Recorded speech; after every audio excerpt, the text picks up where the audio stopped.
Dominant Protector. Credit to the author. 1611-20. Ang mga pangalan po na nandito ay galing sa mga name generator. Kaya kung meron man pagkakatulad sa mga pangalan ng totoong tao o lugar, ito ay tunay na hindi sinasadya. Sa makatuwid, sa pakikipaglaban para sa posisyon ng Young Master, si Gentry ay walang anumang kalamangan. Kung handa siyang maglaro, ang posisyon ng Young Master ay matagal na niya. Bagamat ang taong iyon ay ang biolohikal na ina ni Gentry, ang mga bagay na ginawa ng kanyang ina ay naging dahilan ng paghamak sa kanya ni Gentry. Ang relasyon ni Gentry sa kanya ay napakalamig din, at halos panatiliin niya ang isang magalang na distansya mula sa kanya. Totoo yan. Tumango si Elder Duran. Ngunit, Gentry, alam mo ba kung bakit hindi ako pumayag na ikaw ang maging Young Master? Tanong niya. Natigilan si Gentry. Hindi niya alam kung bakit bigla itong dinala ng kanyang lolo. Gentry, isa kang mabuting tao at tunay na lalaki. Walang problema sa iyong pagkatao, ngunit ikaw ay masyadong tapat at hindi magaling sa tukana. Inilagay kita sa posisyon ng Young Master masyadong maaga. Hindi kita tinutulungan, ngunit sinasaktan ka. Sa pamilya, maraming tao ang tumitingin sa posisyon na iyon. Madaling umiwas ng sibat sa bukas, ngunit mahirap ka talagang ipagtanggol laban sa isang Panginoon. Target ng lahat sa oras na iyon, natatakot ako na hindi mo alam kung paano ka namatay. Sabi ni Elder Duran sabay buntong hininga. Saglit na natigilan si Gentry, pagkatapos ay biglang naunawaan ang maingat na pagsisikap ng kanyang lolo. Palaging nasa tabi niya ang puso ng kanyang lolo. Sa pag-iisip nito, labis na naantig si Gentry. Salamat sa pag-aalaga sa akin, lolo. Kalimutan mo na ito, huwag na nating pag-usapan ito. Kailangang ilihim ang bagay na ito. Huwag mong ipagsasabi kahit kanino. Sa ngayon, ikaw at ako lang ang nakakaalam nito. Kapag nailabas ito, mahirap hulaan kung ito ba ay biyaya o sumpa para sa pamilyang Duran.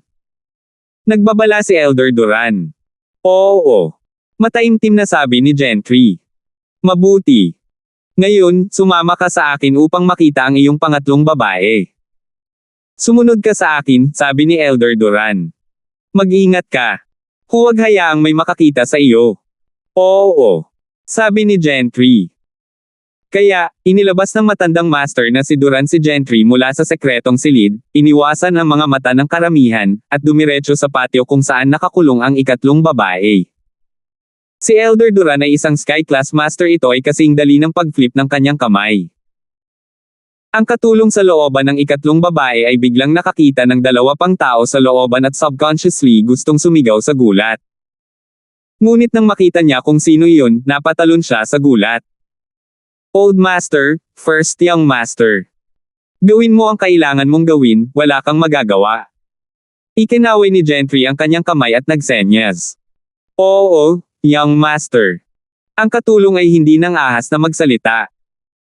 Nagmamadali siyang umalis na nakayuko ang ulo para gawin ang sarili niyang mga gamit, habang si Gentry at ang matandang master na si Duran ay dir-diretsyong naglakad papunta sa kwarto ng ikatlong concubine. Ang nakita niya ay isang dalaga. Simple lang ang suot niya. Bagamat siya ay medyo walang gana, tiyak na hindi siya may sakit sa pag-iisip gaya ng sabi nila. Wala na ang mukha ng dalaga, pero masasabing maganda na siya noong bata pa siya. Sa pagtingin sa pangatlong babae sa harap niya, hindi napigilan ni Gentry na mapabuntong hininga. Noong bata pa siya, nakipaglaro siya sa kanya, at siya ay naging napakagandang dalaga, tulad ng kasalukuyang Palace Master ng Ice Palace. Ngunit ngayon, pagkatapos ng napakaraming taon, nagbago siya. Sa paglipas ng mga taon, bagamat madalas humiling si Gentry sa isang tao na magpadala ng pagkain at damit sa ikatlong babae, hindi siya kailanman pumunta rito upang maiwasan ang pagdududa. Kung tutuusin, anak siya ng unang asawa at apo ng unang asawa. Ano ang ginagawa niya sa ikatlong babae? Napabuntong hininga si Old Master Duran sa hindi pagpapatawad na paglipas ng panahon. 10 taon na lamang ang nakalipas at ang ikatlong babae ay naging napaka-haggard. Umiling si Elder Duran sa pag-iisip ng kanyang panganay na anak, na handang gumamit ng anumang paraan upang makakuha ng kapangyarihan. Kung hindi dahil sa tahimik na pagsang-ayon ng kanyang panganay na anak, gaano man kaseloso ang kanyang panganay na manugang, ito pa rin ang pamilyang Duran, hindi ang kanilang tahanan. Hindi ito isang lugar kung saan magagawa niya ang anumang gusto niya. Gayunpaman, upang magamit ang kapangyarihan ng pamilya ng kanyang panganay na manugang na hawakan siya, ang kanyang panganay na anak na lalaki ay talagang inabandona ang kanyang sariling laman at dugo. Siya ay sadyang hindi makatao. Nakita na ni Elder Duran ang lahat ng ito, ngunit wala siyang sinabi. Kailangang umunlad ang pamilya Duran, at kailangan nila ng walang awa na taong tulad niya. Hanggat wala siyang ginagawang masama sa interes ng pamilya Duran, hindi makikialam ang matandang master na si Duran. Nang marinig ang tunog, lumingon ang ikatlong babae. Natigilan siya nang makita ang isang matandang lalaki at isang dalaga. Natural na kilala niya ang matanda, ngunit parang pamilyar ang binata. Gayunpaman, hindi siya nang ahas na makilala siya. Pare, bakit ka na parito? Mabilis na tumayo ang pangatlong babae at yumuko. Pare, maupo ka. Ang ikatlong babae ay napuno ng takot at kaba. Sa nakalipas na 10 taon, walang sinuman mula sa pamilya Duran ang nagpakita sa kanya. Ngayon na ang matandang master ng pamilyang Duran ay biglang lumitaw, siya ay medyo naguguluhan. Siya ay ipinanganak sa isang mahirap na pamilya, hindi isang miyembro ng isang malaking pamilya. Siya ay nalulumbay sa paglipas ng mga taon matapos mawala ang kanyang anak na babae. Alam niyang hindi siya gusto ng ginang. Kung mananatili siya rito, hihintayin na lamang niya ang unti-unting pagwawakas ng kanyang buhay. Melba, napakaraming taon na ang lumipas. Naging mahirap para sa iyo, aking anak na walang kasiguraduhan. Sigh. Ikinaway ni Elder Duran ang kanyang kamay at bumaantong hininga nang makapasok siya. Ama. Hindi niya kasalanan. Kasalanan ni Melba ang hindi pag-iingat. Ang pangatlong babae ay nasa takot at kaba, hindi alam kung ano ang ginagawa ng matandang master na si Duran. Ito ay napakaraming taon, ngunit hindi ako sumuko sa paghahanap sa iyong anak na babae. Ngunit tulad ng alam mo, ang impluwensya ng pamilya ng panganay na manugang na babae ay maihahambing sa pamilya ng aking Duran, kaya maaari ko lamang siyang palihim na mag-imbestiga. Hindi man lang kumurap si Old Master Duran kapag nagsisinungaling siya. Itinuro niya si Gentry at sinabing, ang pagbibigay kay Gentry ay palaging malapit sa iyo noong siya ay bata pa. Ang katotohanan na ang kanyang kapatid na babae ay nawala ay naging sanhi ng isang hadlang sa pagitan niya at ng kanyang biological na ina. Arg! Young Master. Matapos marinig ang mga salita ng matandang master na si Duran, sa wakas ay nakilala ng ikatlong babae na ang binata sa kanyang harapan ay si Gentry. Third concubine. Sa lahat ng mga taon na ito, upang maiwasan ang paghihinala, hindi ako pumunta upang makita ka. Talagang nahihiya ako. Yumuko ng malalim si Gentry. Ito ang ibig niyang sabihin. Hindi siya ipokrito gaya ng matandang master na si Duran. Nagkaroon siya ng malapit na relasyon sa ikatlong babae na ito. Kung hindi siya nagpadala ng mga tao upang magpadala ng mga regalo sa lahat ng mga taon na ito.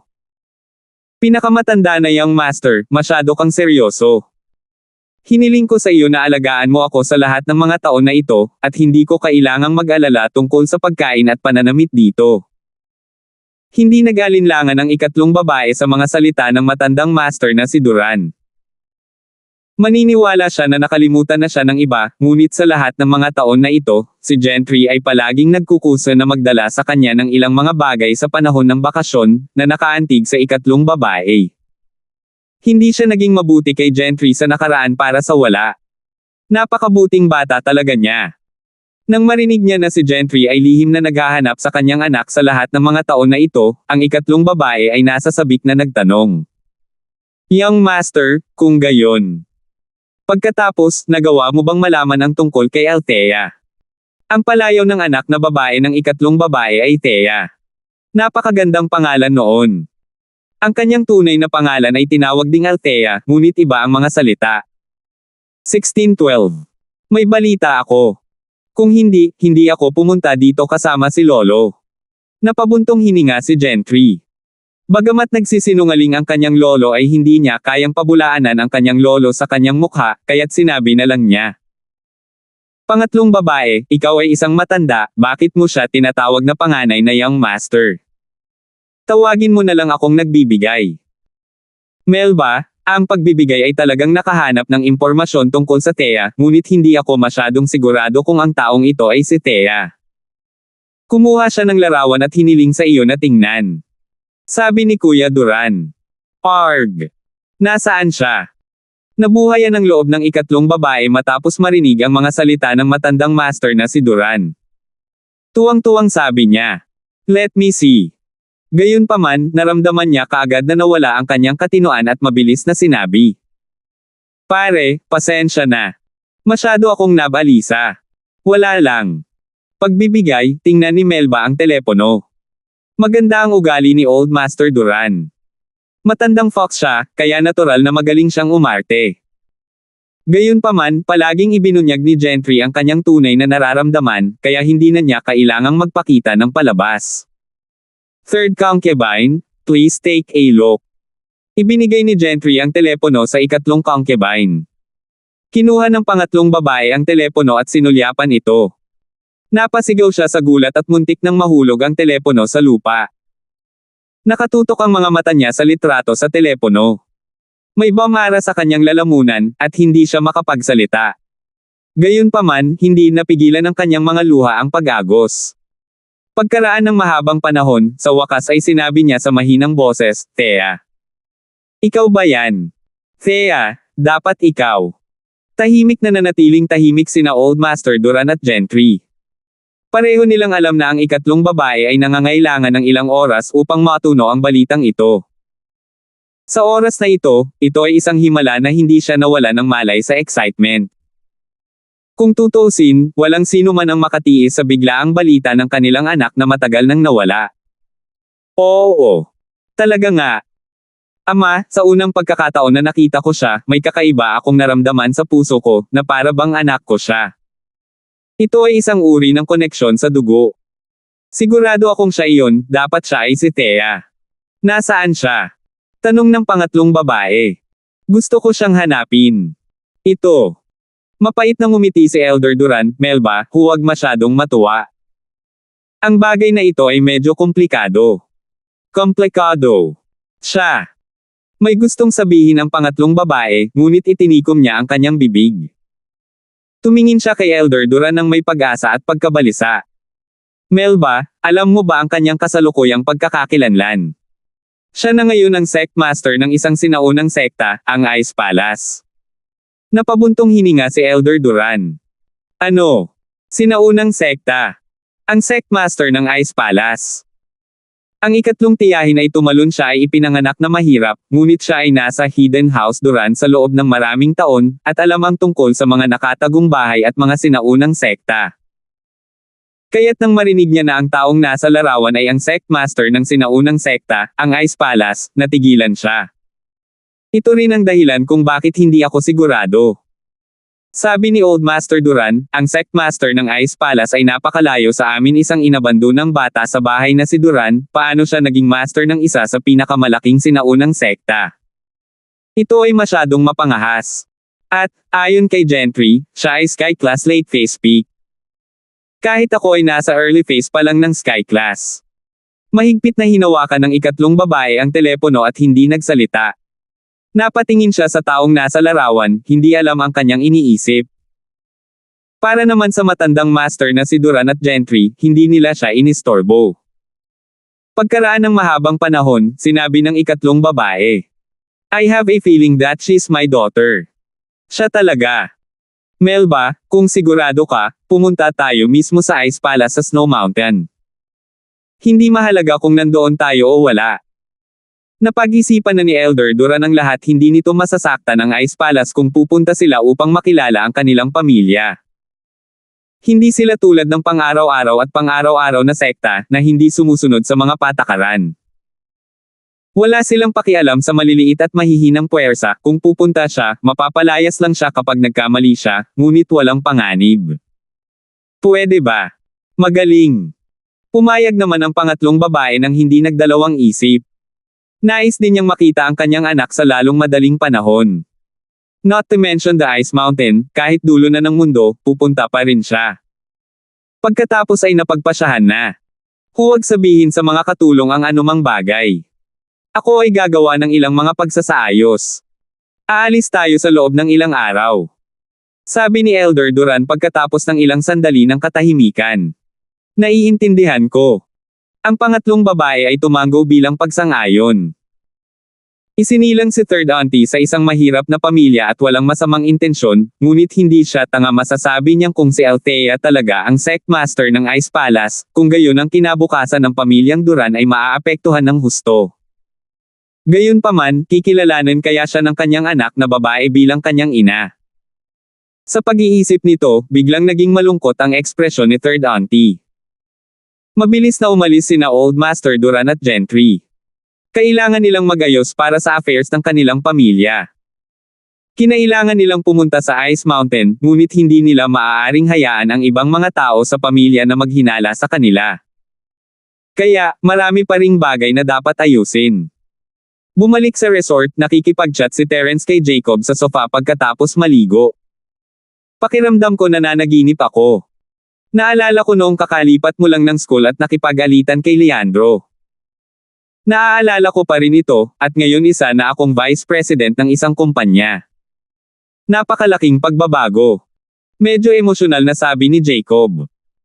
Ang puso ni Terence ay napuno din ng mga emosyon, narinig ang mga salita ni Jacob. Sa oras na iyon, siya ay isang ordinaryong maliit na assassin, o isang maliit na bodyguard. Sa madaling salita, kinuha niya ang ilang mga trabaho na katulad ng sa isang bounty hunter, at ang kanyang buhay ay hindi tiyak. Ngunit ngayon, hindi lamang siya nagkaroon ng sariling kumpanya, mayroon na rin siyang kapangyarihang lumaban sa mga maharlikang bahay. Ito ay isang bagay na hindi niya maisip sa nakaraan.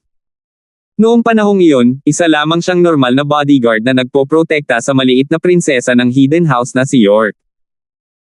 Siya at si Carla ay parang cowherd at weaver girl, ngunit ngayon, nagkaroon na siya ng lakas ng loob na magnakaw ng pagkain sa bibig ng Hidden House York. Uminom siya ng chi-gathering pill at ng ahas pang Year-Okon ang kanilang kinatawan sa Common World, ang Common House na si York. Siya pa ang sumigaw na magpadala sila ng 2 babae. Ganito ang buhay. Ito ay puno ng mga pakikipagsapalaran at mga twist. Walang makapaghuhula sa kanilang kinabukasan. Jacob, naisip mo na ba kung ano ang gagawin sa iyong buhay universidad? Tanong ni Terence. Hindi ko pa alam, pero maghahanap ako ng economics college. Ilalagay ko na lang ang pangalan ko at kukuha ako ng certificate. Ngayon, gusto kong mag-focus sa pamamahala ng kumpanya. Pagdating ng panahon, kung hindi pa talaga ako kaya, mag-aaral ako ng MBA sa Business Management. Ngunit, hinahayaan ko si Joraline na mag-aral magdamag para makakuha ng kaunting kaalaman. Iba siya sa akin, magaling siya sa quality inspection, at pinaplano kong hayaan siyang makakuha ng ilang sertipikasyon. Kulang ang mga tao tulad niya sa hinaharap. 1613. Sige, dahil nakapagdesisyon ka na, wala na akong sasabihin pa. Tumango si Terence, medyo nanghihinayang. Tila si Jacob ay nasa kanyang sariling landas ngayon, at hindi na niya magagawang gugulin ang kanyang mga araw sa universidad kasama si Terence. Tama, boss, hindi pa sumusuko si Kang Hilming. Nakita kong sinusubukan niyang kunin ang mga tao mula sa Purchasing at Quality Inspection Department sa kanyang tabi. Mukhang interesado rin siya sa aming painkiller recipe. Bagaman ang Procurement at Quality Inspection Department ay walang recipe sa detalye, nag-aalala pa rin ako na may malalabas silang isang bagay, sabi ni Jacob. Huwag mo siyang pansinin. Mahinang sabi ni Terence, ang pinakamahalagang bahagi ng painkiller ay nasa kamay mo at ng mataba na si Boy. Maaari niyang pag-aralan ang iba kung gusto niya. Mag-ingat sa pagsabog. Napakurap si Jacob. Hindi ba't sinabi ko sa inyo na bumili din ako ng iba pang sangkap na panggamot? Tanong ni Terence. Oo, pagkatapos bilhin ang mga ito, lahat sila ay nakaimbak sa bodega. Pwede ba? Sabi ni Jacob sabay tango. Nang pinagsama niya ang mga halamang iyon, sumabog ang mga ito, nakangiting sabi ni Terence. Boss, hindi pwede. Bagay ka talaga. Nais ni Jacob na balon ang kanyang mga tauhan na itikom ang kanilang mga bibig, o tanggalin ang sinumang may contact kay Kang Hilming. Ngunit matapos marinig ang mga salita ni Terence, hindi napigilan ni Jacob na humanga sa kanya. Kaya boss, mayroon ka ng pananaw sa hinaharap. Hindi naman talaga foresight, nagkataon lang. Medyo maliit lang ang annual output ng herbs na pinapabili ko, kaya binili ko ng maaga. Pero kung ihalo ko sa mga nauna, madaling sumabog. Sabi ni Terence. Inilabas ni Jacob ang kanyang dila, mamantong hininga sa malas ni Hilming. Ang mga sangkap na pinaghirapan niyang malaman ay malamang na sisubog kapag ginawa niya ang mga ito. Kung gayon, kailangan ba nating sadyang ibunyag ito sa kanya? Tanong ni Jacob pagkatapos ng ilang pag-aalangan. Ha! Kung padalhan ka niya ng pera, pagkatapos ay ibigay mo sa kanya ang resibo, katulad ng huling pagkakataon. Ngumiti si Terence. Haha, mabuti. Tuwang-tuwa si Jacob na makuha ang pag-aproba ni Terence, hindi lamang siya makakapag-extort ng pera mula sa kanya, ngunit maaari rin niyang makuha si Kang Hilming sa problema. Bakit hindi? Sa kabilang kwarto, si Cheryl at Yasi ay nakahiga sa kama at nagbubulungan pagkatapos maligo. Yasi, ano ang naramdaman noong hinalikan mo si Terence ngayon? Gustong magtanong ni Cheryl, ngunit hindi siya nang ahas dahil nasa tabi niya si Terence. Hehe, bakit hindi mo subukan, Cheryl sis? Tanong ni Yasi. Ako. Ano ang dapat kong subukan? Kung gusto kong subukan, sinubukan ko na ito. Tinatanong kita dahil hindi ko sinusubukan, namula si Cheryl. Oh, ikaw ang unang humalik kay Shield bro, Cheryl sis. Nakalimutan mo ba? You guys are kissing indirectly. Sagot ni Yasi. Nagdilim ang mukha ni Cheryl nang maalala ang pangyayari sa hindi direktang paghalik. Sa oras na iyon, malakas lang ang reaksyon niya dahil sa hindi niya gusto at ayaw kay Terence, ngunit ngayon na naisip niya ito, hindi ito gaanong. Kung hindi iniisip ni Terence ang kanyang ihi, bakit niya iisipin ang laway ni Terence? Gayunpaman, lalong namula ang mukha ni Cheryl nang maisip niya iyon. Ito na talaga ang pinaka-nakakahiyang karanasan na naranasan ni Cheryl sa buong buhay niya. Ano naman ang oras na iyon? Okay lang kung ayaw mong sabihin sa akin, umubo si Cheryl. Cheryl sis, huwag kang magalit, sasabihin ko sa iyo. Napatingin si Yasi kay Cheryl na namumula. Wow, Cheryl sis, nahihiya ka. Anong kalokohan ang binubulalas mo? Nag-iinit ang pakiramdam ko. Sasabihin mo ba sa akin o hindi? Sabi ni Cheryl. Okay lang kung ayaw mong sabihin sa akin. Okay, sasabihin ko sa iyo. Kasabay nito, binigyan ni Yasi si Cheryl ng isang matinding halik sa labi, at habang gulat na gulat pa rin si Cheryl, buong pagmamalaki niyang sinabi, sasabihin ko sa iyo. Iyon lang, ngayon alam mo na. Kapareho mo si Terence. Hindi alam ni Cheryl kung dapat ba siyang tumawa o umiyak. Cheryl sis, subukan mo mismo. Hindi ko talaga maintindihan. Huminto si Yasi sa panggugulo at sinabi. Kalimutan mo na, wag na natin pag-usapan yan. Yasi, gusto mo ba talaga si Terence? Ikinaway ni Cheryl ang kanyang kamay. Si Yasi ay nagsimulang kumilos muli. Anong meron sa, oo. Sagutin mo ako. Matigas na tanong ni Cheryl. Siyempre gusto ko, hindi mo rin ba gusto, Cheryl? Seryosong sabi ni Yasi. Huwag mo akong kalagkarin dito. Ikaw ang nagtatanong ngayon, sabi ni Cheryl. Pag-uusapan natin ang mga gamit ko mamaya. Gusto ko iyon. Tumango si Yasi. Kung gayon, naisip mo na ba na nasa tabi na ni Terence sina Josephine at Trixie? Tila nakadirekta kay Yasi ang tanong ni Cheryl, pero parang sa sarili rin niya itinuro. Isang tanong na matagal nang bumabagabag sa kanya. Kung hindi ko lang siya masyadong tinanggihan noon, magiging girlfriend niya ba ako? Sinubukan ni Cheryl na hulaan, ngunit hindi siya makaisip ng sagot. Walang kung. Nasa nakaraan na iyon kaya walang kwenta kung sabihin sa kanya ang nangyari. Kung gayon bakit hindi mo ako isama? Si Yasi ay kumilos na parang hindi niya naiintindihan ang kahulugan ni Cheryl. Hindi ka magseselos. Walang choice si Cheryl kundi magtanong.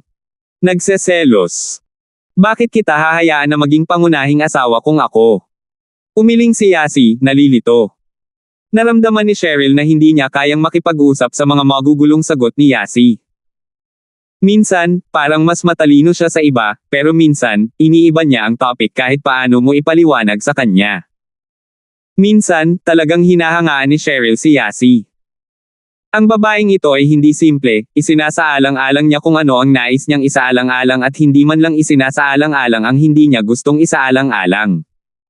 Cheryl sis, naiintindihan ko ang sinasabi mo. Biglang nag-iba ang tono ni Yasi, nawala ang bastos niyang mukha. Pero minsan, ang sobrang pag-iisip ay isang uri ng sakit.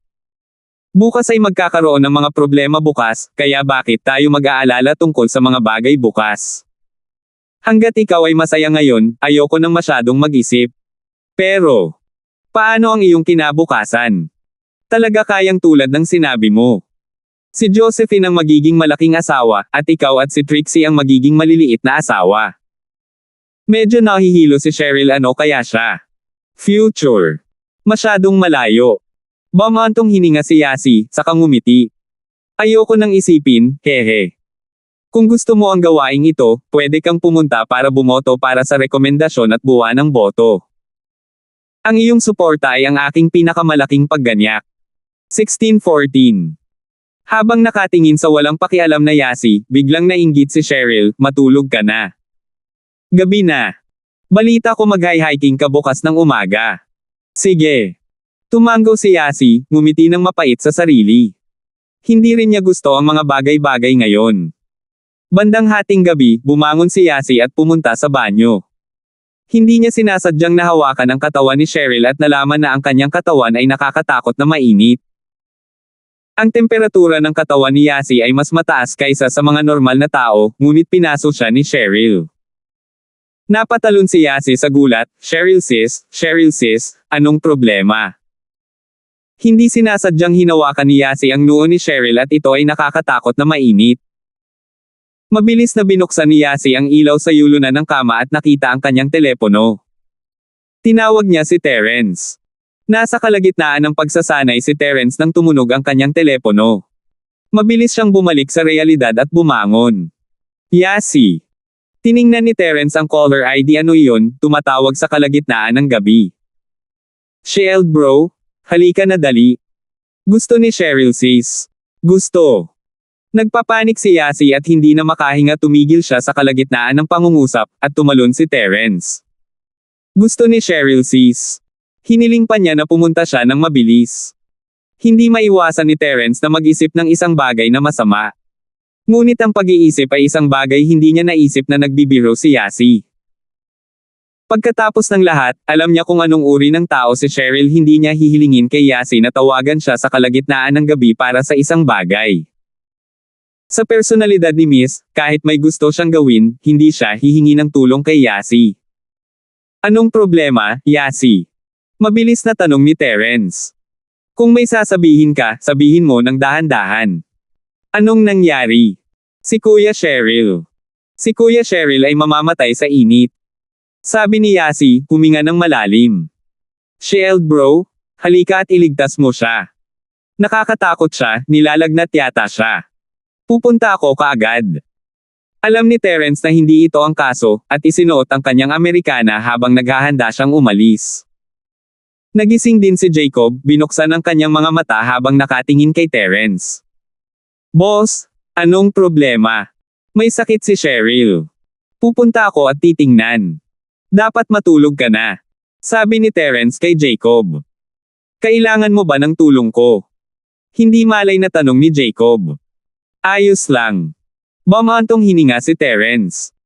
Si Cheryl ay isang babae, pagkatapos ng lahat, at hindi magiging komportable para kay Jacob na pumunta. Hindi na kailangang iwasan ang pagdududa sa pagitan ni Terence at ng Miss. Napakaraming bagay ang nangyari, at hindi na kailangang pakialaman ang maliliit na bagay. Sige, maghihintay ako dito. Kung kailangan mo akong bumili ng gamot, boss, sabihin mo lang at pupunta ako. Sabi ni Jacob sabay tango. Nagmamadaling pumunta si Terence sa silid ni Yasi at kumatok sa pinto.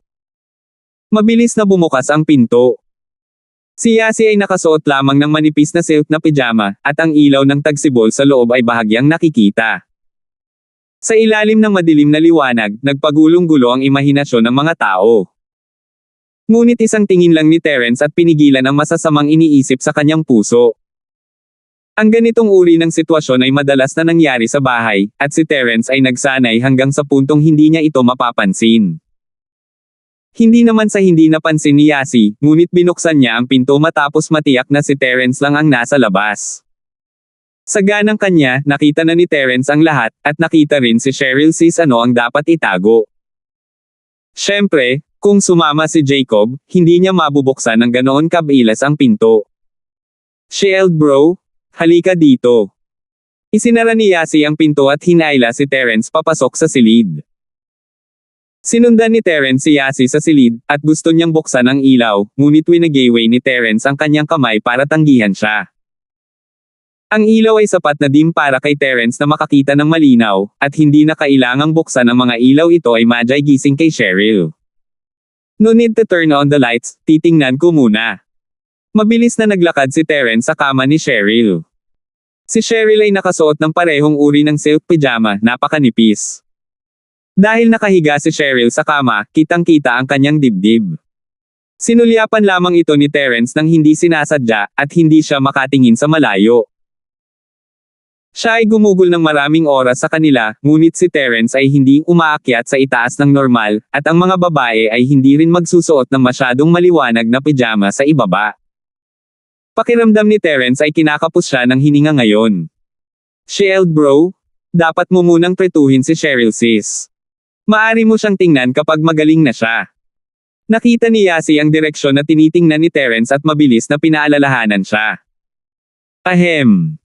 Hindi inaasahan ni Terence na makikita ni Yasi ang kanyang mga kilos.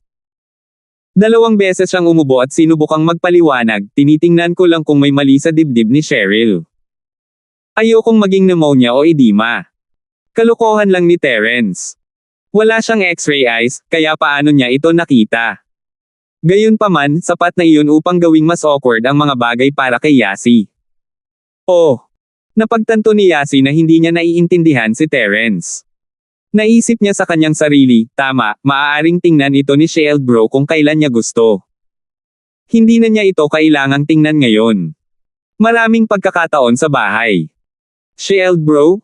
Gusto mo bang habarin ang damit ni Cheryl sis, at tumingin sa kanya?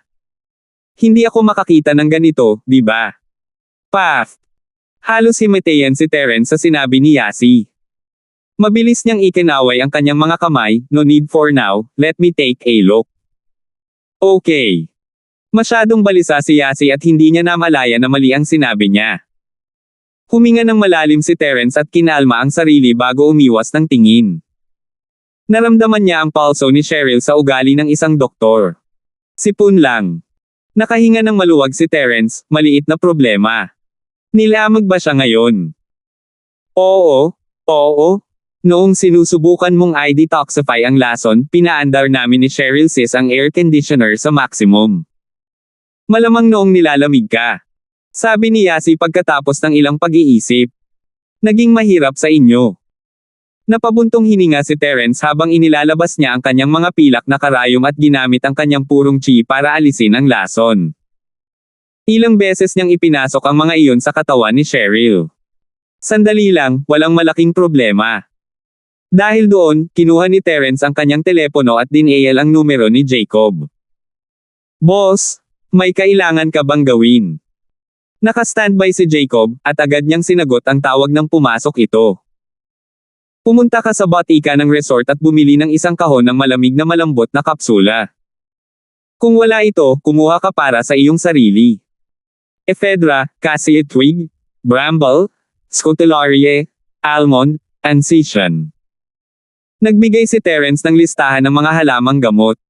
Sige, pupunta ako ngayon. Tumango si Jacob. 16:15.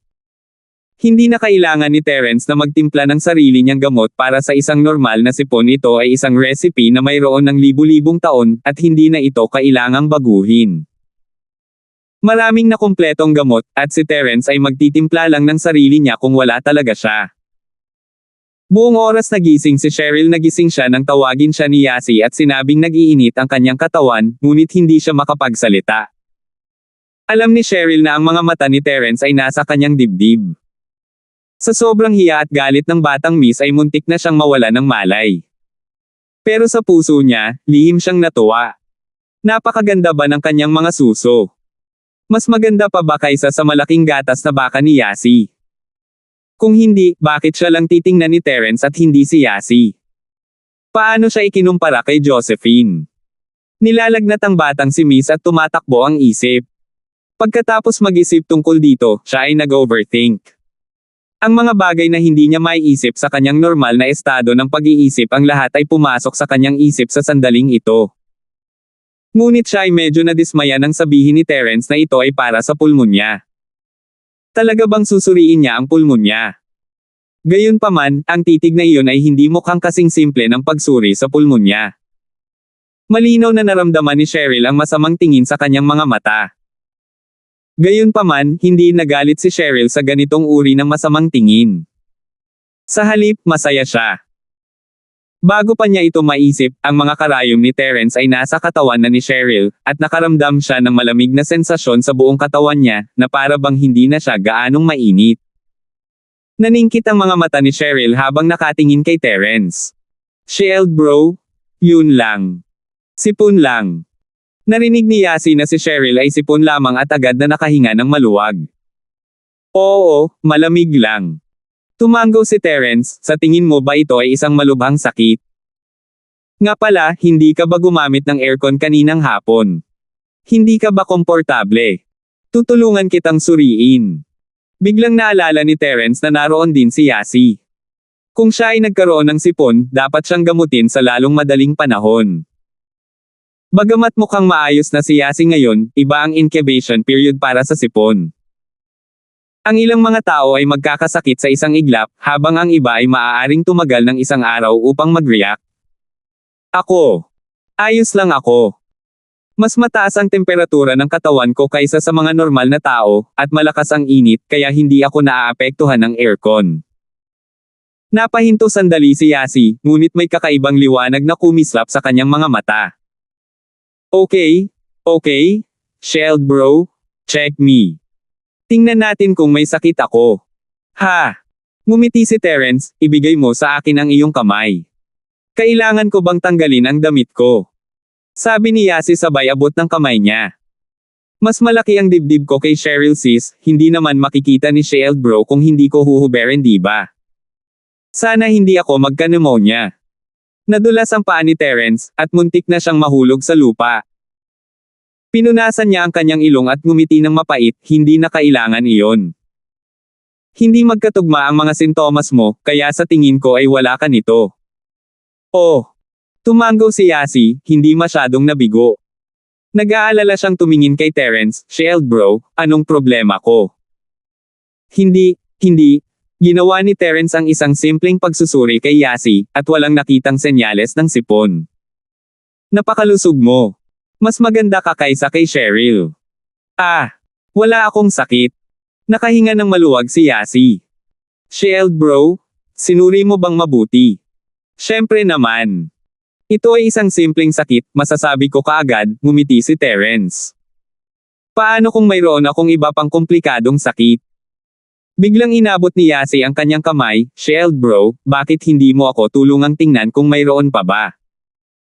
Hindi alam ni Terence kung tatawa o iiyak, ngunit hinawakan pa rin niya ang palso ni Yasi at tiningnan ito para sa kanya. Umiling siya, wala talagang problema.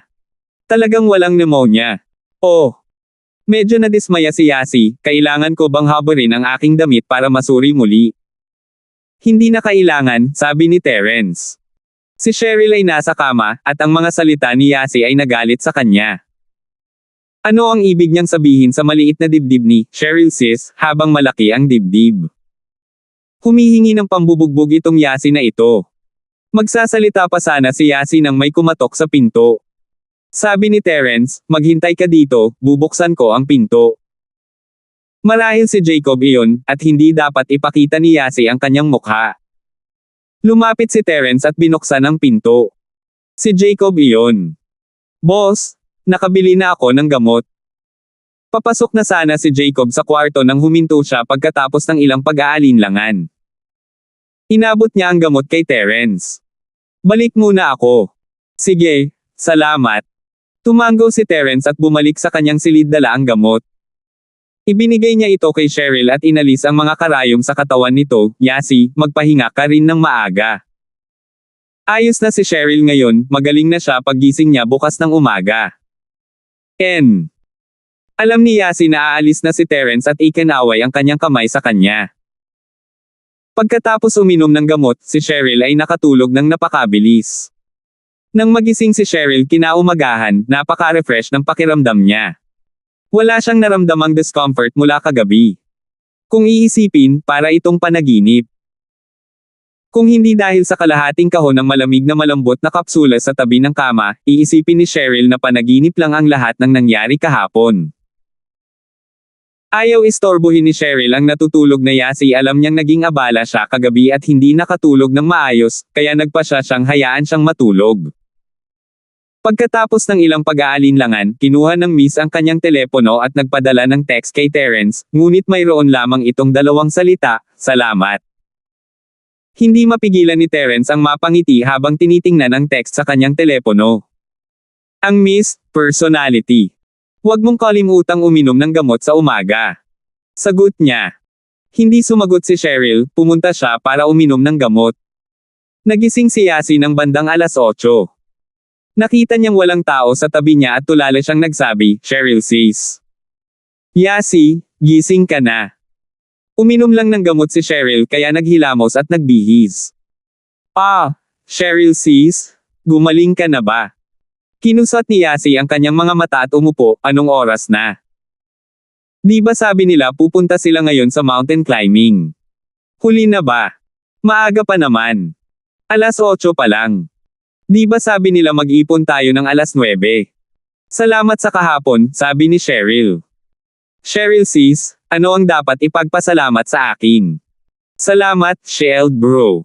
Sabi ni Yasi. Cheryl sis, maraming beses ka nang nailigtas ni Shield bro, naisip mo na bang bayaran siya ng katawan mo? Mas mabuting maghubad ka at suriin ang kanyang katawan. Nakapout na sabi ni Cheryl. 16:16. Cheryl sis, narinig mo lahat. Naisip ni Yasi na si Cheryl ay natutulog buong gabi. Hindi ako bingi, nakangiting sabi ni Cheryl. Nagtawanan at nagbiroan sandali ang dalawa bago nagbihis at lumabas ng kwarto. Pumunta sila sa lobby sa ibaba, kung saan nandoon na ang karamihan sa kanilang mga kaklase, kasama sina Terence at Jacob. Lumapit sina Cheryl at Yasi. Sinabi ni Terence, may libreng almusal doon, gusto nyo bang kumain? Kumain na kami ni Jacob. Ayos lang kami, may tinapay kami ni Yasi. Umiling si Cheryl. Kagagaling lang niya sa malubhang karamdaman at hindi ganoon kasarap ang kanyang gana. Kwarto ni Leandro at Stanley. Lagi mong ibinabagsak ang bola sa pinakamahalagang sandali, bata. Paano napunta sa mga kamay ni Terence ang tag ni Cheryl? Ano ang ginagawa mo? Hindi ba sinabi ko sa iyo na ilagay mo ito sa siwang ng kahon? Hindi nagalit si Leandro kay Stanley kahapon, ngunit pinanatili ito hanggang ngayong umaga. Leandro bro, hindi mo ako masisisi dito. Hindi ko alam kung ano ang nangyari, pero inilagay ko ang note sa puwang ng kahon. Sino ang nakakaalam na mapupunta ito kay Terence? Leandro bro, ako ang magiging malas sa huli. Bakit ko naman pahihirapan ang sarili ko? Sabi ni Stanley, mapait ang mukha. Totoo yan. Mystic ang Terence na iyon, baka may mga espesyal na pamamaraan siya na hindi natin alam. Naisip kong lumapit kay Cheryl kahapon. Napabuntong hininga na sabi ni Leandro. Leandro bro, dapat ba tayong pumunta sa pangalawang plano? Nakita ni Stanley ang hindi pagpayag sa mukha ni Leandro. Alam niya na ang pangarap ni Leandro ay maging malapit kay Cheryl. Bagamat alam niyang imposibleng magkasama sila, ang kaisipang ito ay ibinaon sa puso ni Leandro na parang sama ng loob, at ayaw niyang sumuko. Ang pangalawang plano. Hindi ba medyo delikado?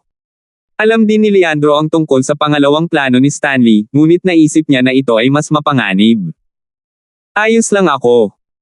Nag-inquire na ako ng maaga, may nagtitinda ng ahas ng damo sa malapit, kaya walang lason. Pagdating ng panahon, ako ang masamang tao, at ikaw ang magiging mabuting tao. Wala akong pakialam na gumawa ng masama para kay Leandro bro. Sabi ni Stanley. Ito. Ayos lang yan. Naisip ni Leandro na hanggat hindi niya nahawakan ang mga ahas, hindi niya kailangang mag-alala na makagat. Huwag kang mag-alala, Leandro bro, magpapanggap akong hahayaan kong makagat ng ahas si Cheryl nang hindi sinasadya, at magagawa mong maging intimate sa kanya pagkatapos mong sipsipin siya mula sa lason. Sabi ni Stanley. Hindi muna natin hahayaan na makarating doon si Terence, di ba? Nag-aalalang sabi ni Leandro. Hindi. Kapag aakyat tayo ng bundok, maaari mong turuan ang lahat ng tungkol sa paunang lunas kung hindi ka sinasadyang nakagat ng makamandag na ahas. Sasamahan kita, at kapag nakagat si Cheryl, ikaw ang unang nagmamadaling umakyat. Hindi ito dapat maging problema. Sabi ni Stanley. Sige. Pagkatapos ay napagpasyahan na. Leandro said through gritted teeth.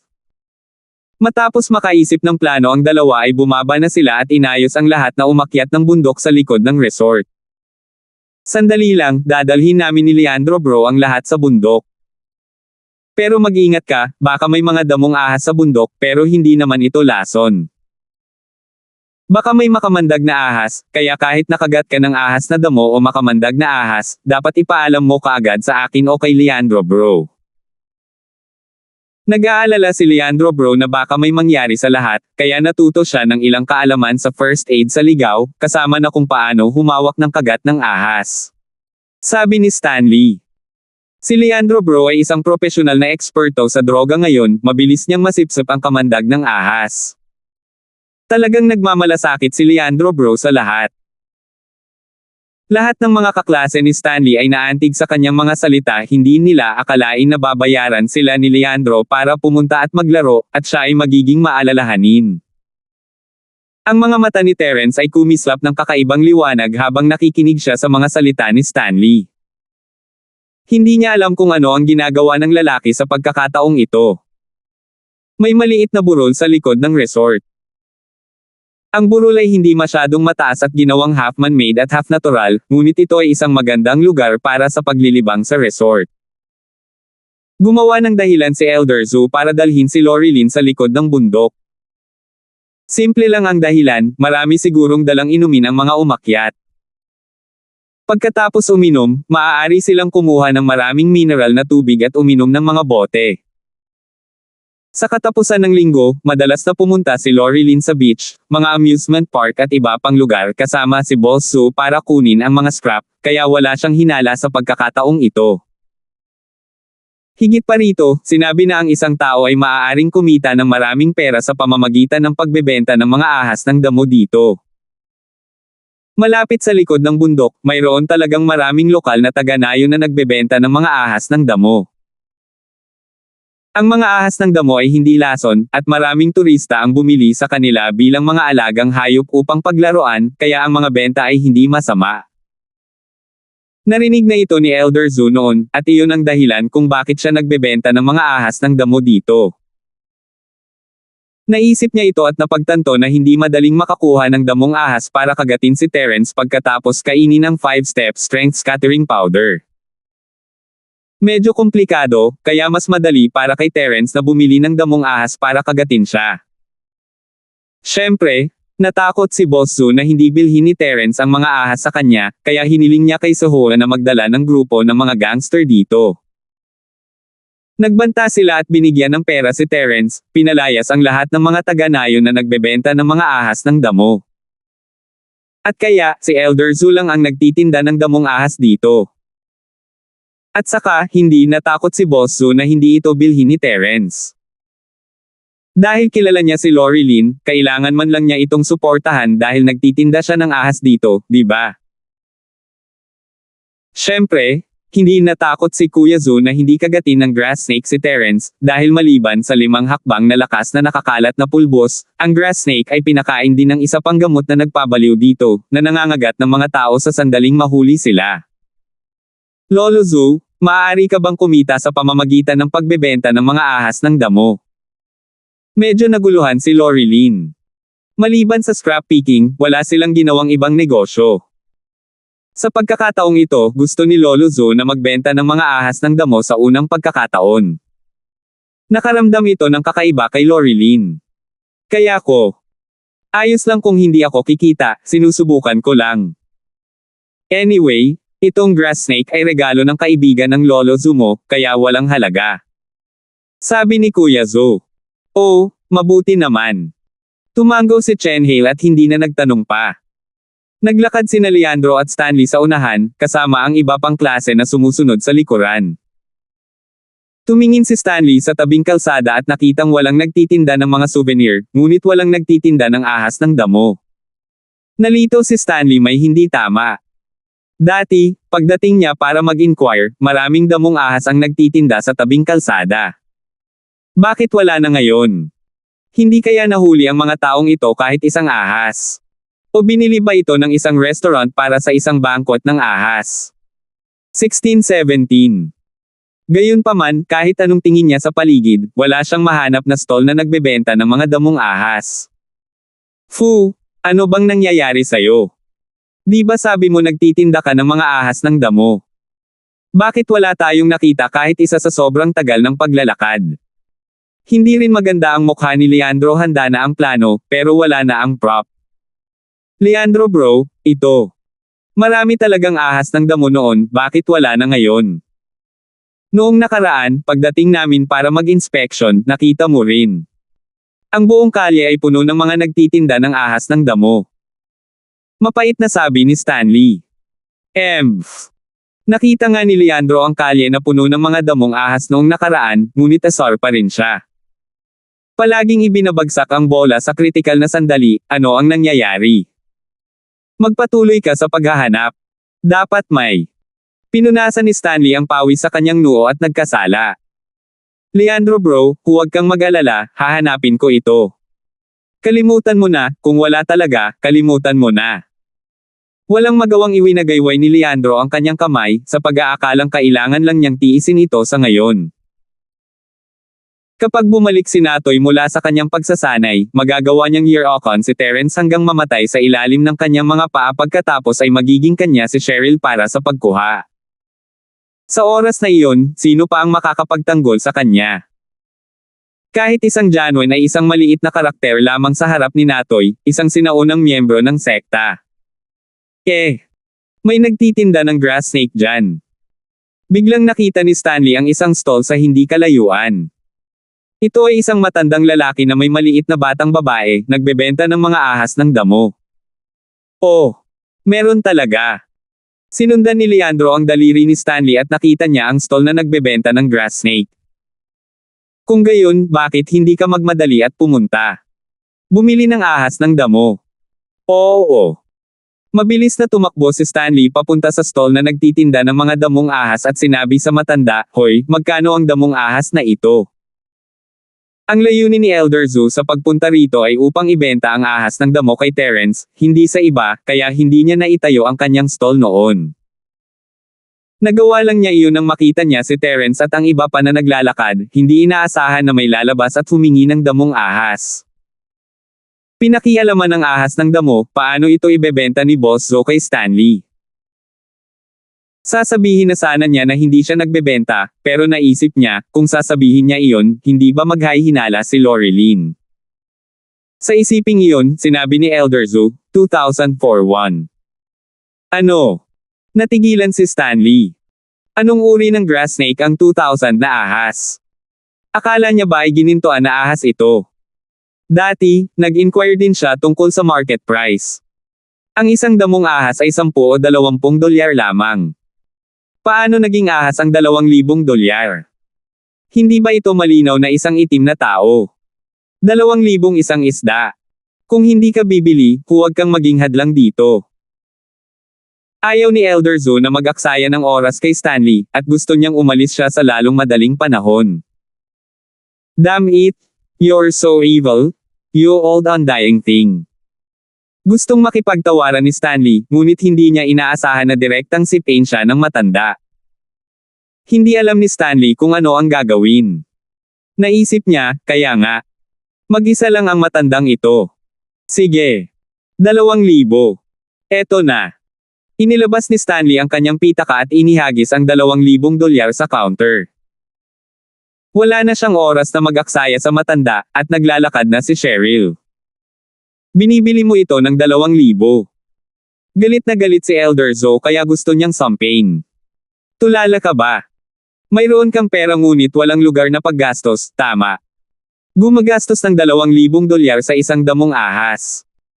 Maaari ka ring umarkila ng isang tao upang kumuha ng isang basket ng mga ito para sa iyo sa presyong ito. Nanlaki ang mga mata ni Lorilyn. Hindi niya inaasahan na ang isang ahas ay maaaring ibenta sa halagang $2,000. Nagulat si Lorilyn nang sabihin ni Lolo Zo ang presyo. Nagkamali ba siya? Ang damong ahas na ito ay regalo ng iba, kaya wala itong halaga. At saka, hindi naman ganoon kamahal ang bagay na ito kahit na binili niya ito. Gusto niya itong tanungin, ngunit hindi niya inaasahan na bibilhin talaga iyon ang kaharap niya. Ikaw na matanda na nagtitinda ng ahas, bakit ang dami mong sinasabing kalokohan? Binigyan kita ng pera, kaya bilasan mong ibigay mo sa akin ang ahas. Galit na galit din si Stanley. Sapat na ang presyo ng matanda, ngunit bakit ayaw niyang ibenta ito pagkatapos kunin ang pera? Ano ang masama sa pag-iisip na ito ay masyadong maliit? Sobrang mahal, bibili ka rin. Hindi nakaimik si Elder Zo. Bakit kailangan niyang makatagpo ng isang baliw sa kritikal na sandaling ito? Matanda, baliw ka ba? Sige, ako na mismo ang kukuha. Hindi siya pinansin ni Stanley at naglabas ng isang grass snake mula sa snake box. Tumalikod siya at umalis. Gusto siyang pigilan ni Elder Zo, ngunit mayroon siyang sapat na oras. Sa lakas ng kanyang Earth class, ang pagpigil kay Stanley ay isang piraso ng cake. Gayunpaman, ang problema ay hindi malayo si Terence. Kung ilantad niya ang kanyang lakas at natuklasan ni Terence, kung gayon ang lahat ng kanyang mga plano ay magiging walang silbi. Kaya, siya ay nakamasid lamang habang kinuha ni Stanley ang ahas ng damo. Napasinghap siya sa malas niya. Mukhang hindi niya magagawa ang gusto niya ngayon. Napag-aralan na ni Stanley ang mga ahas ng damo noon, at nagsaliksik siya sa mga katangian ng mga ito. Alam niya kung paano hawakan ang ahas ng damo at gawin itong hindi makagat, at kung paano pasiglahin ito upang makagat ito. Gayunpaman, habang siya ay masayang tumatakbo pabalik na may hawak na ahas ng damo, bigla siyang nakaramdam ng matinding pananakit sa kanyang braso. Ibinaba niya ang kanyang ulo at napagtanto na ang ahas ng damo ay nakagat sa kanya. Achoo! Napasigaw si Stanley sa sakit. Hindi niya maintindihan kung bakit bigla siyang kagatin ng damong ahas. Dati, espesyal na natutunan niya kung paano kumuha ng grass snake sa mga taong nagbebenta nito, ngunit ngayon, hindi na ito epektibo. Wala siyang ideya na ang ahas ng damo ay pinakain ni Kuya Zo ng gamot at nabaliw. Naramdaman ni Stanley ang sakit at hindi sinasadyang itinapon ang ahas. Ang ahas ng damo ay dumula sa damuhan at nawala. Ang braso naman ni Stanley ay namamaga na parang nalason. Napatalon si Stanley sa gulat nang makita ang braso nito. Hindi ba dapat hindi lason ang mga ahas ng damo? Kahit nakagat siya, hindi dapat ganoong kapansin-pansing reaksyon. Hindi kaya isang makamandag na ahas ang nakagat sa kanya. Wow! Leandro, nakagat ng ahas si Stanley. Pumunta ka at tulungan mo siyang higupin ang lason. Tuwang-tuwang sabi ni Yasi kay Leandro habang nakatingin sa nasasaktang Stanley. Bilasan mo at ipakita mo sa akin kung paano mo siya pakikitunguhan. Natigilan din si Leandro, hindi niya akalain na makakagat si Stanley ng isang damong ahas kapag lumabas siya para bumili ng isa, at hindi ito mukhang damong ahas, kundi isang makamandag. Leandro, pumunta ka at tingnan mo, ano ang dapat nating gawin. Hindi ka ba propesyonal sa pagharap sa kamandag ng ahas? Naalala ng ibang estudyante ang sinabi ni Stanley bago sila umalis at mabilis na sinabi kay Leandro. Oo, Leandro, tingnan mo, si Stanley ay mukhang nahihirapan.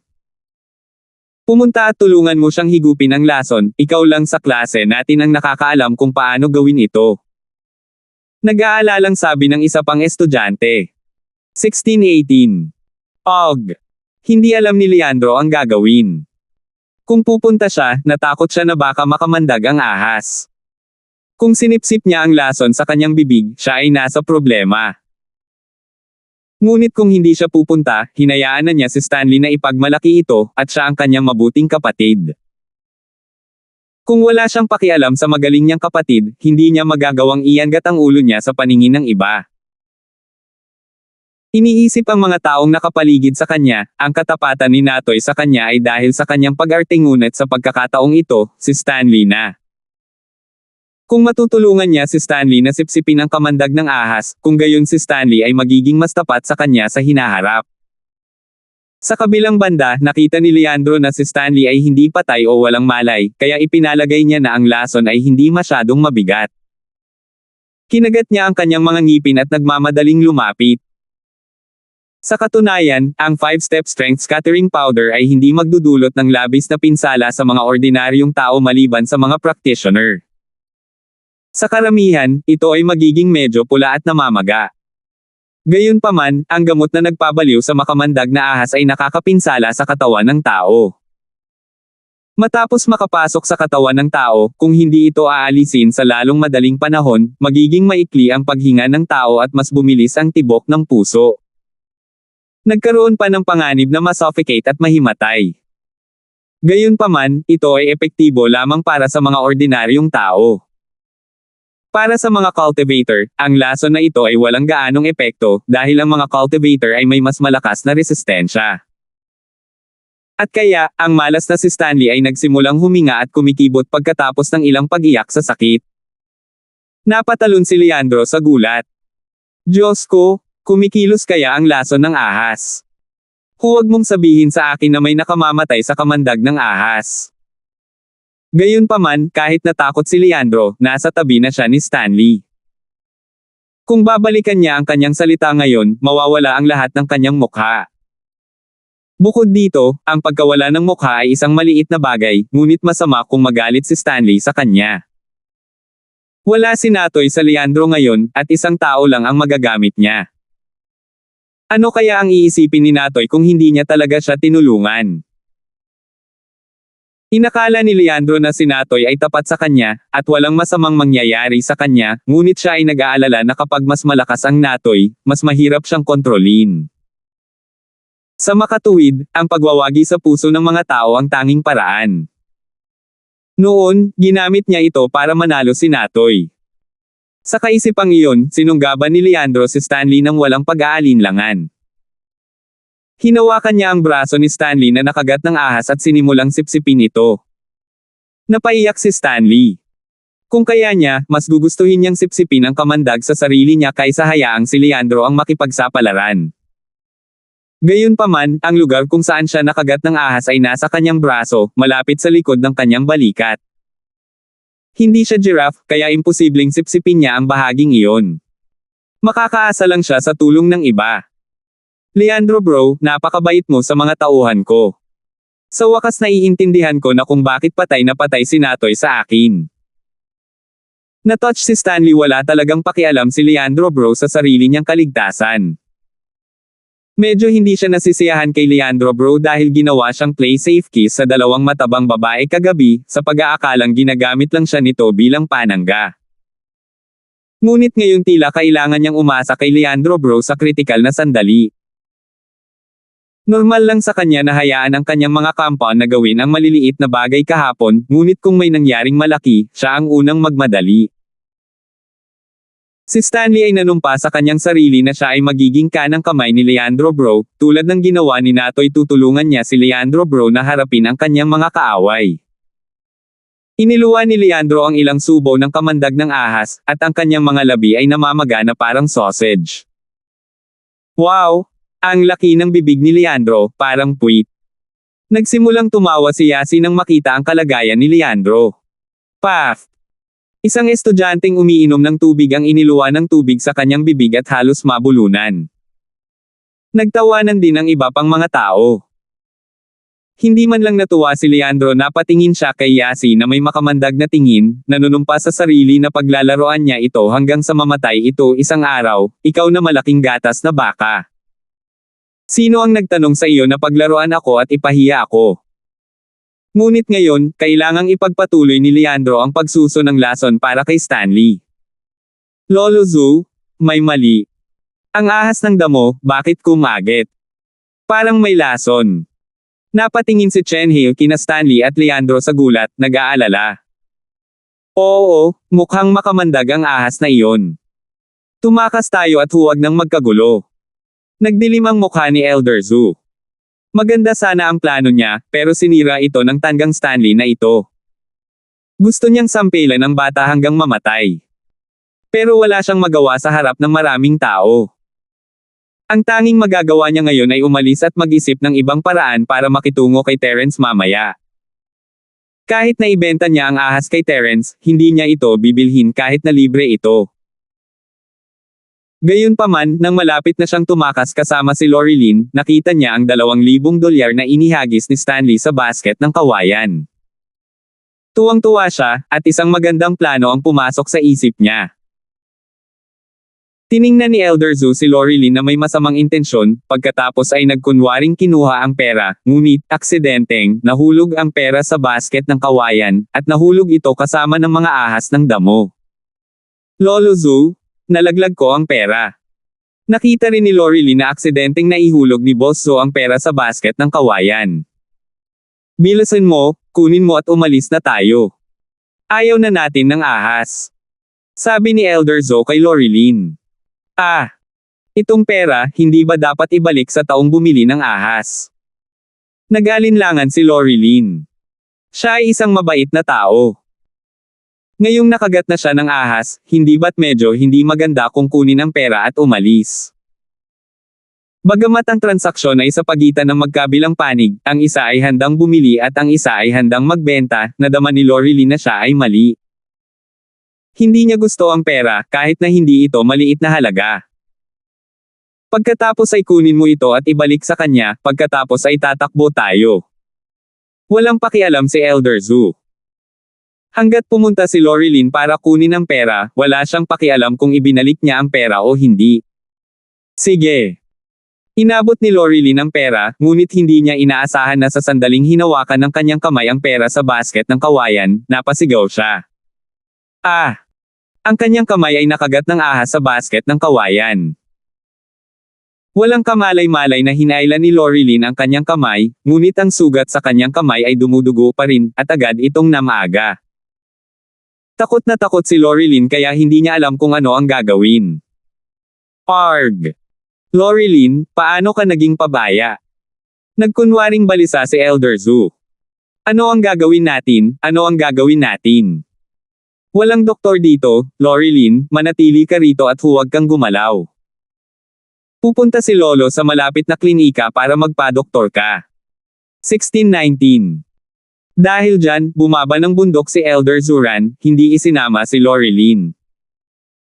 May magandang plano si Elder Zu, at ipinagmamalaki niya ang kanyang kusang plano. Hindi ba kilala ni Terence si Lorilyn? Magandang relasyon. This time, aalis na ako. Hindi mo naman pwedeng pabayaan si Lorilyn, di ba? Ikaw lang ang nakakakilala sa kanya at makakatulong sa kanya na sipsipin ang kamandag ng ahas. Kapag sinipsip mo ang kamandag ng ahas, ang 5 hakbang na pulbos na nakakalat ng lakas ay sisipsipin din sa iyong bibig. Kahit iluwa mo, wala namang silbi dahil maabsorb agad ang gamot. Pinagmamasdan ni Terence ang lahat. Una sa lahat, si Lorilyn at Boss Zo na nagbebenta ng mga ahas dito ay nagparamdam kay Terence na kakaiba. Alam niyang may masamang intensyon si Boss Zo, ngunit ang ikinagulat ni Terence ay magiging Earth class siya sa loob lamang ng ilang araw. Siyempre, hindi inisip ni Terence na kasama ni Lorilyn si Boss Zo. Una sa lahat, alam ni Terence ang personalidad ni Lorilyn. Pangalawa, gusto ni Boss Sue na saktan ang ina ni Lorilyn, kaya hindi siya makakasama ni Lorilyn. Kung si Elder Sue ay isang mahirap na scavenger tulad ni Lorilyn, hindi magiging kakaiba si Terence na nagbebenta siya ng mga damong ahas dito. Ngunit ang isang Earth class na tulad niya ay pumupunta rito para magbenta ng mga ahas ng damo ay medyo kakaiba. At nang pumunta si Stanley para bilhin ang ahas, ayaw itong ibenta ni Boss Sue. Nakita rin iyon ni Terence, at naramdaman niyang may mali sa ahas ng damo. Ang sugat ni Stanley ay namamaga, at siya ay humihinga ng malalim, ito ay patunay niyan. Sa karanasan ni Terence na mabuhay sa ligaw sa mahabang panahon, ang species na ito ng grass snake ay hindi talaga nakakalason. Imposible para sa kanila na magkaroon ng mga sintomas na mayroon si Stanley. At nang makita ni Boss Sue na nakagat ng ahas si Lorilyn, hindi lang siya pumunta para iligtas ito, kundi tumakas din siya. Naaamoy ni Terence ang isang pagsasabwatan. Ang mukha ni Lorilyn ay lalong pangit at ang kanyang paghinga ay naging mas mabilis. Hindi na siya nakatiis at himataya na siya sa lupa. Siyempre, ang mga estudyante ay nakatutok lahat kina Stanley at Leandro, at walang nagbigay pansin kay Lorilyn. Napabuntong hininga si Terence. Parang napilitan siyang kumilos. Mahuhulaan ni Terence kung ano ang iniisip ni Elder Sue. Kung hindi alam ni Terence na si Boss Sue ay isang Earth class, hindi niya naisip na magbenta ng ahas. Pero ngayon, naalala niya kung gaano kabongga at peke ang mga kilos ni Boss Sue. Hindi alam ni Terence kung ano ang layunin ni Boss Sue, ngunit totoo na gusto niyang saktan si Lorilyn at ang kanyang ina. Hindi lang alam ni Terence ang tunay na background at layunin ni Boss Sue, kaya hindi siya kumilos ng padalos-dalos. Mabilis na naglakad si Terence patungo kay Lorilyn. Lorilyn, huwag kang kabahan, tutulungan kitang harapin ang kamandag ng ahas. Arg! Terence bro. Nang makitang biglang sumulpot si Terence, namula ang mukha ni Lorilyn, at lalo pang bumilis ang paghinga niya. Terence bro, nandito ka rin. Si Lorilyn ay parehong nagulat at natuwa.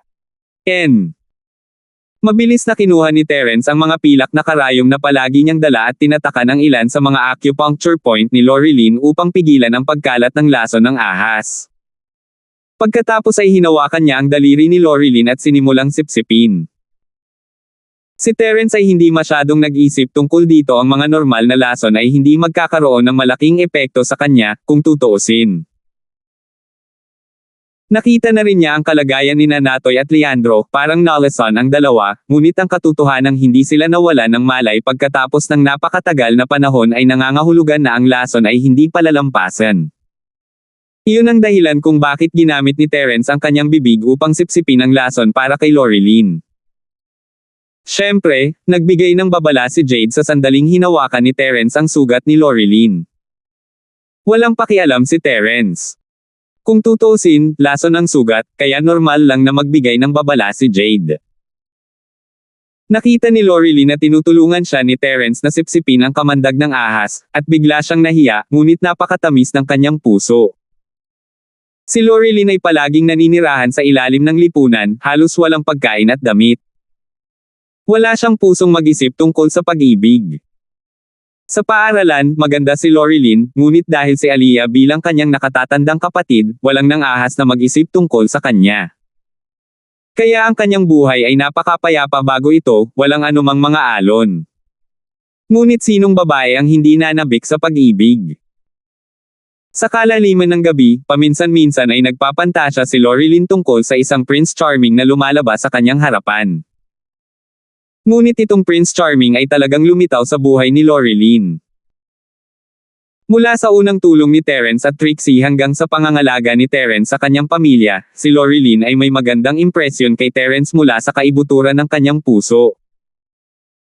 Ngunit alam ni Lorilyn na may kasintahan si Terence, at napakaganda ng kanyang kasintahan, at tinulungan niya siya noon. Paano magagawa ni Lorilyn ang anumang bagay para saktan si Trixie? Kaya naman, kahit na inilantad na ni Aliyah ang kanyang nararamdaman, ibinaon pa rin niya ang mga iyon sa kaibuturan ng kanyang puso at hindi siya naglakas loob na sabihin iyon ng malakas. Paminsan-minsan lang niya itong iniisip. Aha! Ang sugat ni Lorilyn ay nakaapekto sa kanyang mga ugat, at siya ay napaungol sa sakit. Ngunit pagkatapos noon, namula ang mukha ni Lorilyn. Hindi kaya maintindihan ni Terence ang kanyang pag-ungol. O naisip niya na nililigawan siya nito. Palaging marupok ang pag-iisip ng isang babae, at natatakot siya na mababa ang tingin ni Terence sa kanya. Sa katunayan, ito ay isang masakit na daing, ano ang naiisip ni Terence. Si Lorilyn talaga ang nag-aalala sa wala.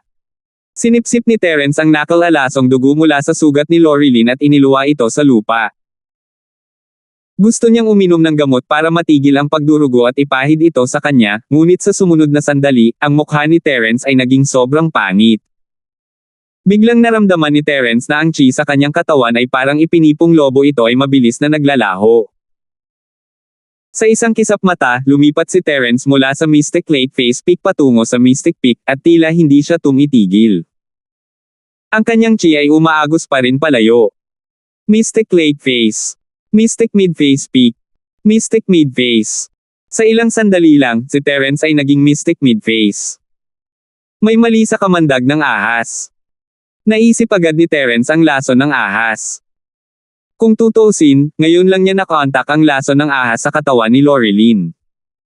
Kung gayon, ang taong gumawa nito ay si Kuya Zo. Gusto ba siyang sakta ni Kuya Zo? Ito ay posible. Kung hindi siya biglang nasangkot sa buhay ng pamilya ni Lorilyn, malamang patay na ang ina ni Lorilyn ngayon. Hindi alam ni Terence kung ano ang pakay ni Boss Zo, ngunit halatang sinira niya ang kanyang mga plano. Natural lang sa kanya na sundan siya. Anong problema, Terence bro? Nakita ni Lorilyn na biglang naging masama ang mukha ni Terence at napatalon sa gulat. Dahil ba sa kanyang pag-ungol kaya talagang inisip ni Terence na sinusubukan niyang akitin siya? 16:20. Terence bro? Medyo nasaktan ako ngayon, kaya napasigaw na lang ako. Hindi sinasadya. Sabi ni Lorilyn na may takot. Wala yon. Napahinto si Terence, hindi alam kung ano ang sinasabi niya. Dapat ay maayos na ang lason sa iyong katawan ngayon. Papahiran kita ng gamot, at gagaling ang sugat mo. Sa kabutihang palad, hindi ito ang unang pagkakataon na natalo si Terence ng isa o dalawang antas, kaya kahit napangit ang mukha ni Terence, hindi siya nabaliw. Pagkatapos magtanong ni Lorilyn, bumalik sa normal si Terence. Isa siyang practitioner, kaya mawawalan siya ng lakas. Sina Leandro, Stanley, at Lorilyn ay hindi mga practitioner, kaya hindi ito isang problema. Matapos mailapat ang gamot sa pinsala, bumaba ang pamamaga, ngunit ang lakas ni Terence ay mabilis na nawawala. Salamat, Terence bro. Ramdam ang lamig ng kanyang sugat, alam ni Lorilyn na ayos lang siya. Alam niya na napakatalino ng mga medikal na kasanayan ni Terence, at kaya pa niyang gamutin ang nakamamatay na sakit ng kanyang ina. Ang lason ng ahas na ito ay wala. Ngunit hindi niya alam na nawalan na ng lakas si Terence para lang sipsipin ang kamandag ng ahas para sa kanya. Natapos na rin ni Leandro ang pagsuso ng kamandag ng ahas para kay Stanley, at gusto niyang humingi ng gamot sa pinsala kay Terence, ngunit nahihiya siyang humingi nito, natatakot na tanggihan siya ni Terence. Pagkatapos ng lahat, malamang na alam ni Terence ang tungkol sa droga kagabi. Bahagyang ngumiti si Terence nang makita niya ang nagsusumamong mga mata ni Leandro. Hindi siya masyadong natutuwa sa Leandro, pero ang pag-toast sa kanya ni Leandro kahapon ay nasa harap ng lahat, kaya hindi alam ng mga kaklase niya ang nangyayari. Hindi alintana ni Terence kung siya ay masyadong maliit, ngunit siya ay naglalakad kasama sina Cheryl, Yasi, at Jacob, at ayaw niyang mapahiya sila. Wala siyang pakialam sa mga hindi nakakapinsalang bagay na ito. Nagulat si Leandro sa ginawa ni Terence, ngunit naunawaan niya ang pinakabuod ng bagay pagkatapos pag-isipan ito. Tahimik siyang tumango at nag-apply ng gamot para kay Stanley. Hindi dumating si Elder Zo hanggang sa matapos siya sa kanyang trabaho. Sa likod niya ay isang doktor na nakasuot ng puting Amerikana. Hindi nila alam kung saan siya nakuha. Kumaibat ang mga labi ni Terence. Sa bilis niya, himateya na sana si Lorilyn pagbalik niya. Sino ang maniniwala na ang Earth class ay maaaring tumakbo ng mas mabagal kaysa sa isang normal na tao? Ngunit hindi siya inilantad ni Terence. Gusto lang niyang humanap ng tahimik na lugar para mabawi ang kanyang lakas. Hindi siya katapat ni Boss Zu ngayon, kahit na mga normal na practitioner. Dahil ang lakas ni Terence ay bumagsak mula sa Mystic hanggang sa Golden Class. Tumingin si Terence kay Boss Zu, na kumikilos na parang walang nangyari, at sinabi kay Lorilyn. Little Lorilyn, bumalik ka at magpagaling. Aalis muna ako. Bye, Terence bro. Ayaw ni Lorilyn na manatili si Terence, ngunit wala siyang dahilan. Paalam. Walang intensyon si Terence na makipagkita kay Boss Zu ng harapan, at kinuha ang pagkakataong magpaalam kay Lorilyn bago siya dumating. Big Zu. Tignan natin. Niloko mo kami sa pagkakataong ito, kaya dahan-dahan naming ayusin ang markang ito sa hinaharap. Pagkatapos ng Noble House meeting, magkakaroon ako ng maraming oras para makipaglaro sa iyo. Tumalikod si Terence at naglakad papunta kina Cheryl, Yasi, at Jacob. Si Stanley ay nakagat ng ahas, at ang bibig ni Leandro ay namamaga na parang sausage. Natural, ayaw nilang magpatuloy sa pag-akyat, at pinag-uusapan ang pagbabalik. Si Leandro at Stanley ay mukhang maayos sa ngayon, ngunit gusto pa rin nilang pumunta sa ospital. Ayaw nilang mag-iwan ng natitirang lason sa kanilang mga katawan na maaaring makaapekto sa kanilang kinabukasan. At kaya naglakad ang grupo pababa ng bundok, at nagpaalam si Terence kay Jacob bago magmaneho pabalik sa Starfield kasama ang mga babae. Shield bro, hindi ba tayo pupunta sa ibang lugar para maglaro? Si Yasi ay hindi payag na sumuko siya ay lalabas upang maglaro, ngunit natapos ang party ng ganoon lang dahil sa ahas. Yasi, mukhang hindi maganda ang pakiramdam ni Terence, please stop. Ang miss ay mas maingat at nakita ang kalungkutan sa mukha ni Terence. Nag-aalalang tanong niya, anong problema, Terence? Anong klaseng problema? May mali sa kamandag, mabilis na nababawasan ang lakas ko, at nasa unang bahagi pa lang ako ng Golden Class ngayon, at bumababa pa rin. Walang itinago si Terence at sinabi sa kanila ang totoo. Hindi kailangang itago ni Terence ang anumang bagay mula sa 2 taong ito, hindi nila siya ibebenta. Nawalan ka na naman ba ng lakas? Nagulat na tanong ni Cheryl. Kung gayon, ano ang dapat niyang gawin? Makaka-recover kaya siya? Hindi ka na ulit aalis this time, di ba? Dapat makabawi siya, ngunit hindi na niya kailangang umalis. Natuwa si Terence sa mga salita ni Cheryl, at isang ngiti ang lumitaw sa kanyang malungkot na mukha, gayunpaman, kakaiba ang lason na ito. At saka, hindi ako sigurado kung sino ang kabilang partido at kung saang puwersa siya galing. Mabuti naman. Yung Lorilyn. Kilala mo siya? Sabi ni Cheryl na nakahinga ng maluwag. Siya ba ang may gustong saktan ka? Hindi masisisi si Cheryl sa hindi pagkakaunawaan ni Lorilyn, dahil ang lahat ng nangyari ngayon ay masyadong nagkataon. Kahit anong tingin niya dito, parang tinutulungan ni Lorilyn si Terence. Oo, alam ko, ngunit hindi maaaring siya iyon. Sigurado si Terence na inosente si Lorilyn, ang problema ay nasa boss na si Zu na iyon, at si Lorilyn ay isang mahirap na biktima. Sinimulan niyang ipaliwanag kung paano niya ito nakilala kina Cheryl at Yasi. So ayun, nakilala mo siya. Kawawang babae siya. Hindi napigilan ni Cheryl na makiramay matapos marinig ang background ni Lorilyn. Si Aliyah na iyon, sino siya? Medyo binanggit ni Terence si Aliyah nang pinag-uusapan niya si Lorilyn, kaya nagtanong si Cheryl tungkol sa kanya. Aliyah. Hindi napigilan ni Terence na mapabuntong hininga sa pagbanggit sa babaeng ito, sigurado akong alam ninyong lahat ang ginagawa ko noon. Isa akong mersenaryo, kung hindi sana ako tinanggap ni Tito Pablo para protektahan ka. Alam ko, isa kang assassin at bodyguard. Tumango si Yasi. Hey, malapit na. Oo. Tumango si Terence, ang kuya ni Aliyah ay isa sa mga tauhan ko noong mersenaryo pa ako. Siya ang kasama ko, at magkatabi kaming nag-away. Sinabi ni Terence kina Cheryl at Yasi ang tungkol sa panggalan. Ito ay ang lihim ni Terence noon, at hindi niya basta-basta babanggitin ito sa iba. Ang mga pangalan po na nandito ay galing sa mga name generator. Kaya kung meron man pagkakatulad sa mga pangalan ng totoong tao o lugar ito,